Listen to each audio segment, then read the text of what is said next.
Assalamualaikum warahmatullahi wabarakatuh.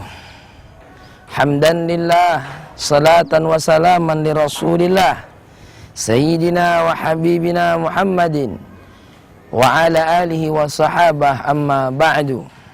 Qala Allah Ta'ala fil Qur'anil Karim, a'udzu billahi minasy syaithanir rajim, bismillahirrahmanirrahim. Qul huwallahu ahad, Allahus samad, lam yalid wa lam yulad wa lam yakul lahu kufuwan ahad. Pemirsa Linggau TV yang berbahagia,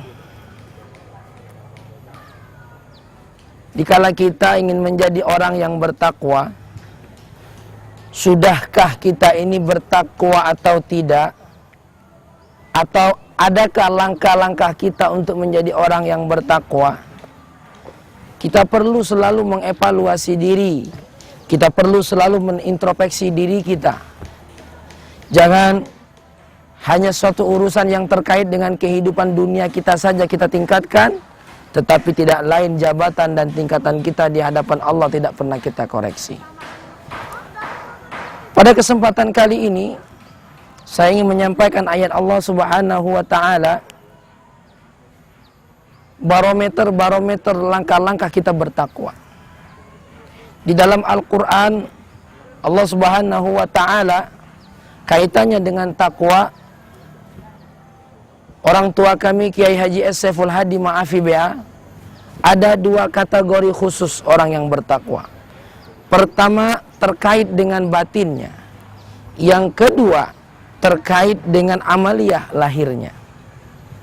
Yang terkait dengan amaliyah batin, inilah yang disebut dalam Al-Quran, idza dzukirallahu wajilat qulubuhum wa idza tuliyat alaihim ayatuhu zadathum imana.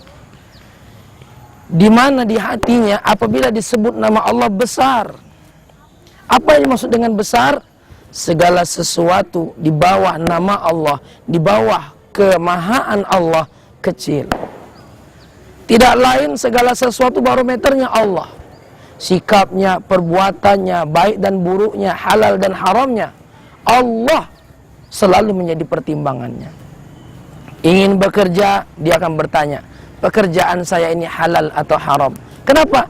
Dia takut mengecilkan Allah, dia takut menghina Allah, dia takut mendapatkan laknat Allah, dia takut karena besarnya azab Allah.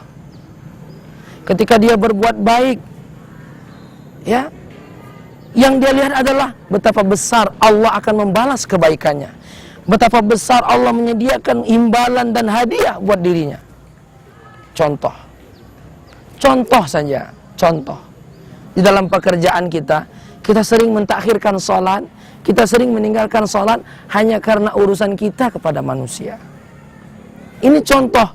Kalau seandainya rasa ini tidak ada dalam diri kita, maka kita belum lagi melangkah untuk menjadi orang yang bertakwa. Tapi rasa ini tidak ada yang tahu kecuali dirinya dan Allah. Rasa ini tidak ada yang tahu kecuali dirinya dan Allah saja. Seseorang mencintai seseorang, yang tahu cuma dirinya dan Allah. Betapa besar cintanya, dan ini tidak bisa dipura-purakan. Yang kedua, idza tuliyat alaihim ayatuhu zadathum imana. Apabila dibacakan ayat-ayat Allah, akan bertambah imannya. Apa yang maksud dengan ayat Allah? Kalau Zainuddin MZ mengatakan ada dua yang dimaksud dengan ayat Allah. Pertama, itulah Al-Quran dan hadis Rasulullah. Yang kedua, kehidupan yang ada dalam kehidupan kita. Tanda-tanda kehidupan yang ada dalam kehidupan kita. Itu juga termasuk ayat Allah. Besarnya, megahnya gunung, indahnya bumi, indahnya langit, sejuknya angin, itu ayat-ayat Allah. Tidak lain apa yang dia lihat, apa yang dia dengar, menambahkan keimanannya kepada Allah. Istri ayat Allah, anak ayat Allah, orang tua ayat Allah, tetangga ayat Allah. Melihat tetangga bertambah imannya sehingga dia mau berbuat baik. Ini ayat-ayat Allah yang menjadi penambahan iman dalam dirinya. Salah satu barometer daripada orang yang bertakwa. Mudah-mudahan dua hal ini tumbuh dalam hati kita. Nah, adapun tanda dan kategori yang dalam lahir ya. Pertama, tidak lain dia sibuk menjaga daripada tegaknya sholat. Perhatiannya adalah sholat. Kenapa sholat? Karena sholat ini adalah kuatnya hubungan dia kepada Allah Subhanahu wa ta'ala.